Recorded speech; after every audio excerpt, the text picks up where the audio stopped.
Hey guys, this is Fabrizio Romano. These are my top transfers of the January transfer window, brought to you by OneFootball. Here we go.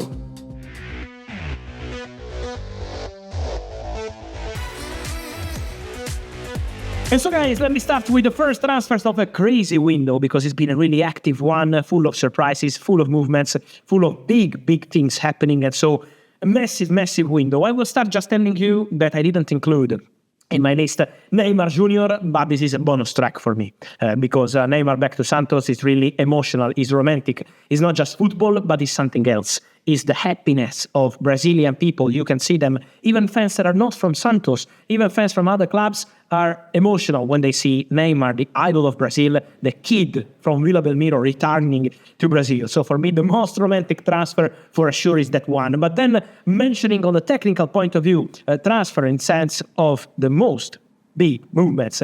In Europe, I will start at number 5 with João Félix to Milan. Why João Félix? Because I've always been a big fan of the player. João Félix is a fantastic talent with a big potential.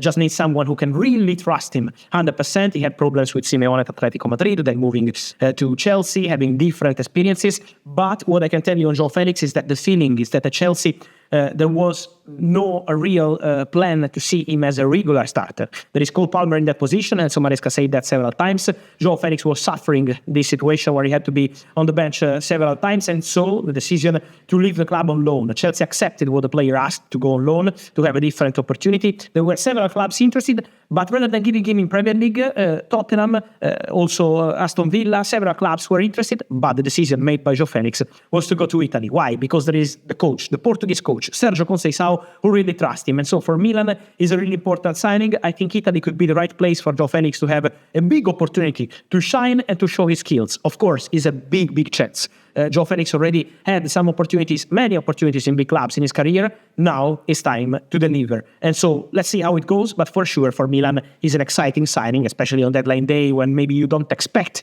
to make it in time. Milan did. And so a really interesting move, a really interesting window for Milan with Santi Giménez, for sure. One to mention, another fantastic signing, but also Kyle Walker and others.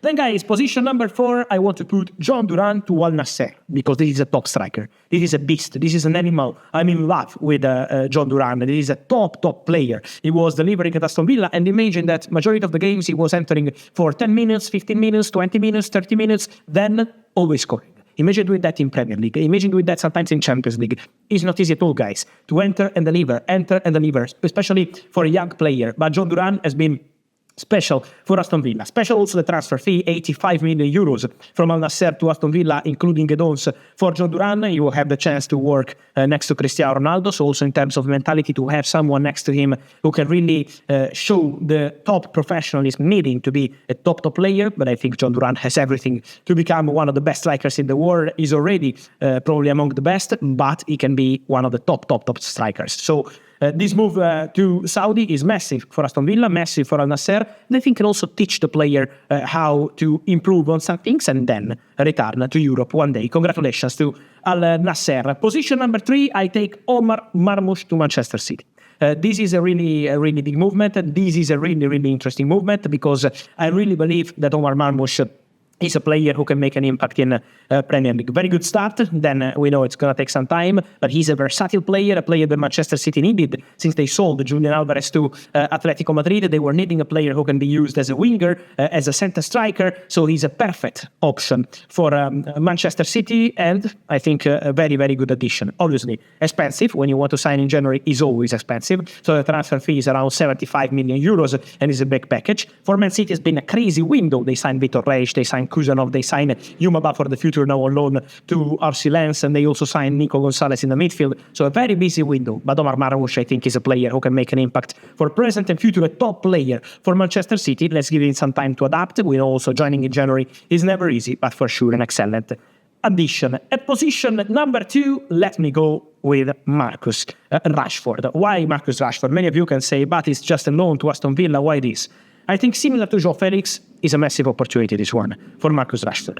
In this case, there are no excuses. There is a coach like Unai Emery who really wanted him. Unai Emery was calling and pushing behind the scenes. Then when the news came public, they were insisting even more because they had some fear that maybe some other club could enter the race from England. But Marcus Rashford, in the call with Unai Emery, was also guaranteeing his intention, his idea to do his best for Aston Villa, to improve on every single point of view, to help also in the international scene on the opportunity to play in Champions League football, something that Marcus Rashford really wanted. This is why, for example, he was turning down all the opportunities for Saudis.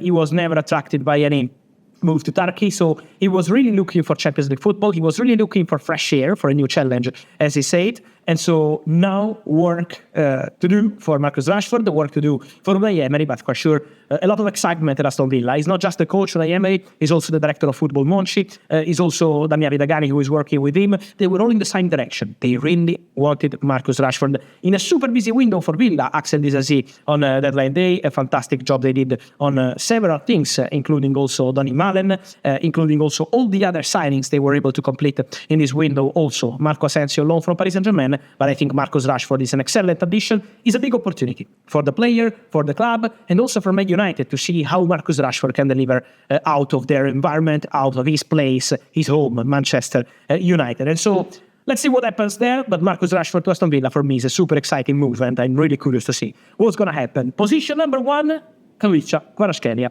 to Paris Saint-Germain. This was unexpected. I didn't expect this to happen until I had the news. And when I shared that story, I remember that was quite strange. Also because we know the strong link between Napoli and Kvaratskhelia. He's been one of the heroes of the title. He's going to be a Napoli legend forever. But this is an impressive move. Over 70 million euros.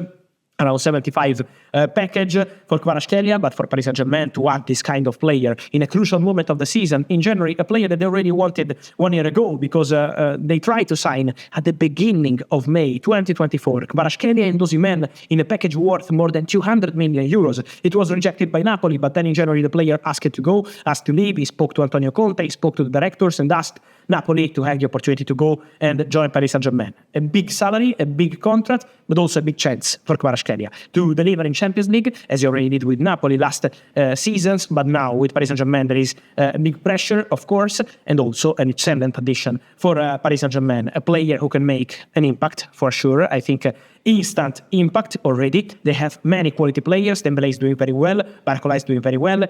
Luis Enrique trusts this kind of system without a traditional number 9. Sometimes Gonzalo Ramos can help for that, but Kvaratskhelia to bring 1v1, to bring dribbling, to bring quality, to bring different kind of skills is an excellent addition. Of course, Napoli already have done Giménez, so they are very happy with the squad they have. Antonio Conte is a fantastic coach to make an impact on that, but for Paris Saint-Germain, the addition of Kvaratskhelia is something absolutely fantastic.